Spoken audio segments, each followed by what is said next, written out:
నాది కూడా ఒక సుదీర్ఘమైన రాజకీయ చరిత్ర. ముందుకు పోతున్నాం. ఎక్కడో పుట్టి ఒక మామూలు గ్రామంలో అందరం మారిగానే మా ఊర్లో అయితే 20 ఇళ్ళు ఉండేటివి. మా ఊరికి రోడ్డు కూడా లేదు. అప్పట్లో నేనేం చేసేవాడిని అంటే, రెవల్యూషనరీగా రోడ్డు వేస్తే బస్సు వస్తుందంటే ఆ రోడ్డు వేయించడానికి ఇంటికి ఒక ఎడ్ల బండి కట్టి మట్టి తోలేవాళ్ళం. తోలి మళ్ళా వాళ్ళని బస్సు వేయించుకునేవాళ్ళం.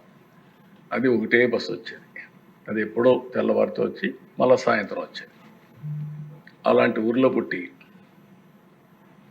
సరే విద్యార్థి దశ నుంచి ఫైట్ చేసి అక్కడి నుంచి ఎదిగి అంచెలంచెలుగా ఈరోజు కొన్ని నిర్ణయాలు తీసుకొని ఒక పక్క నిన్నే బిల్ గేట్స్తో మాట్లాడితే ఒక వండర్ఫుల్ ఎక్స్పీరియన్స్. 30 సంవత్సరాల కంటే ముందు ఏం జరిగిందో ఆయన చెప్పినప్పుడు గుర్తు చేసినప్పుడు ఒక సాటిస్ఫాక్షన్. ఇక్కడికి వచ్చినప్పుడు ఒక సామాజిక న్యాయానికి వెనుకబడిన వర్గాల కోసం కానీ, షెడ్యూల్ కులాల కోసం కానీ, షెడ్యూల్ తెగల కోసం కానీ, మైనారిటీ వర్గాల కోసం ఎక్కడ పేదవాళ్ళు ఉంటే అక్కడ మనం ఉండాలనే ఉద్దేశంతో ఈ జర్నీ అంతా ప్రారంభించాం. సామాజిక న్యాయం చేశాం. ఈ నెలలోనే ఇవన్నీ కూడా దేశాన్ని నేను చెప్పినట్టన్నీ కూడా మీరు చూస్తే ఏ వ్యక్తికి కూడా మాకు అన్యాయం జరిగింది, జరుగుతూ ఉంది అని చెప్పడానికి వీలు లేకుండా చేయాలనేదే మా తపన. నా తపనకు సహకరించినటువంటి పవన్ కళ్యాణ్ గారికి, బీజేపీ కూడా మనస్ఫూర్తిగా ధన్యవాదాలు తెలియజేస్తున్నాను. ఒకప్పుడు P3 పెట్టాం.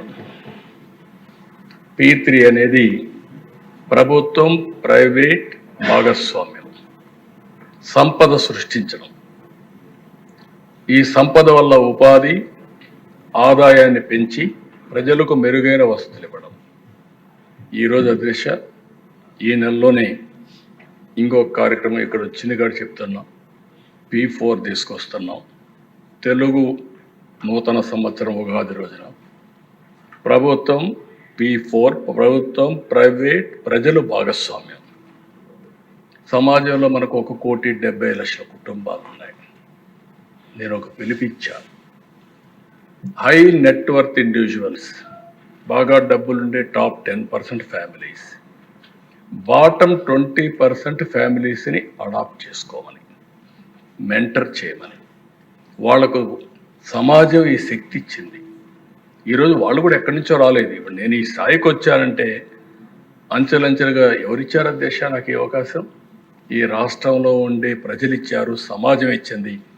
ఆ సమాజం ఇచ్చిన అవకాశాన్ని మళ్ళీ సమాజం కోసం హెచ్చించడం నా బాధ్యతగా ఆలోచించి అనునిత్యం నేను పనిచేస్తున్నాను దేశ.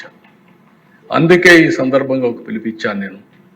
ఎవరైతే సమాజం వల్ల పైకొచ్చిన వ్యక్తులు, మనతో సమానంగా పుట్టిన వ్యక్తులు మన ఊర్లో ఇంకా పేదరికంలో ఉన్నారు, 3 పూట్ల తిండి లేని పరిస్థితిలో ఉన్నారు, సరైన నీళ్లు లేని పరిస్థితి. వాళ్ళు మనుషులే, కానీ మనకు అవకాశాలు వచ్చాయి, మనం చేయగలిగే వాళ్ళు చేయలేకపోతున్నారు. అందుకే నేను పిలిపిస్తున్నాను దిశ, జీరో పావర్టీ. ఈ జీరో పావర్టీలో కూడా దిశ పేదరికం ఎవరికి ఉందా దిశ? ఈరోజు సమాజంలో మీరు ఒకసారి చూస్తే ఇదంతా కూడా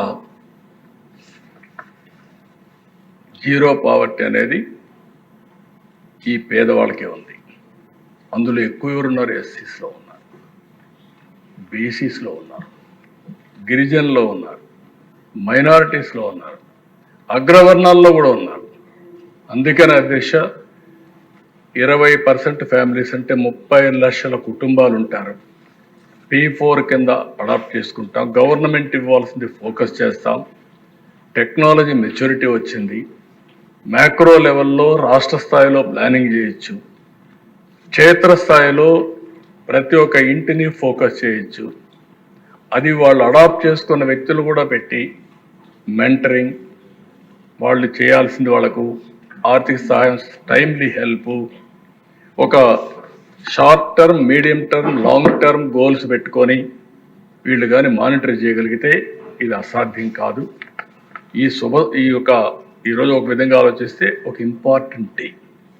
ఇంపార్టెంట్ డే ఎందుకు అంటున్నానంటే ఒక కేటగరైజేషన్ తీసుకునే సందర్భంగా పేదరికం లేని రాష్ట్రాన్ని చూడాలన్న ఆలోచన, జీరో పావర్టీనే కాకుండా ఆర్థిక అసమానతను తగ్గించాలి. కొంతమంది ఈరోజు దేశ సంపద వచ్చిన తర్వాత కోట్ల రూపాయలు వచ్చే పరిస్థితి వచ్చింది. కొంతమంది నిరుపేదలుగా ఉన్నారు. ఇది సమాజానికి మంచిది కాదు. నా జీవితంలో ఒకటే ఆలోచిస్తున్నా, జీరో పావర్టీ ఫేజ్ 1 తర్వాత ఆర్థిక అసమానతలు తగ్గించడానికి నా జీవితాంతం పనిచేస్తాను. మా పార్టీ కూడా పనిచేస్తుంది.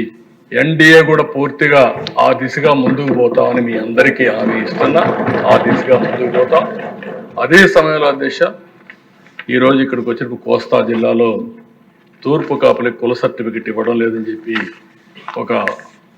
ఇప్పుడే బుచ్చేశ్వర్ గారు రైజ్ చేశారు. తప్పకుండా దీన్ని కూడా తీసుకొని ఏ విధంగా వర్కౌట్ చేయాలో వర్కౌట్ చేస్తామని చెప్పి తెలియజేసుకుంటూ, ఎవ్వరికి కూడా అన్యాయం జరగకుండా అందరికీ న్యాయం జరిగేట్టుగా చేయడం మన బాధ్యత. అదే సమయంలో కొంతమంది కొన్నిసార్లు అపార్థం కూడా చేసుకునే పరిస్థితి ఉంటారు. తెలిసి కానీ తెలియకుండా కానీ ఎవ్వరికి ఈ ప్రభుత్వం ఇబ్బంది పెట్టదు.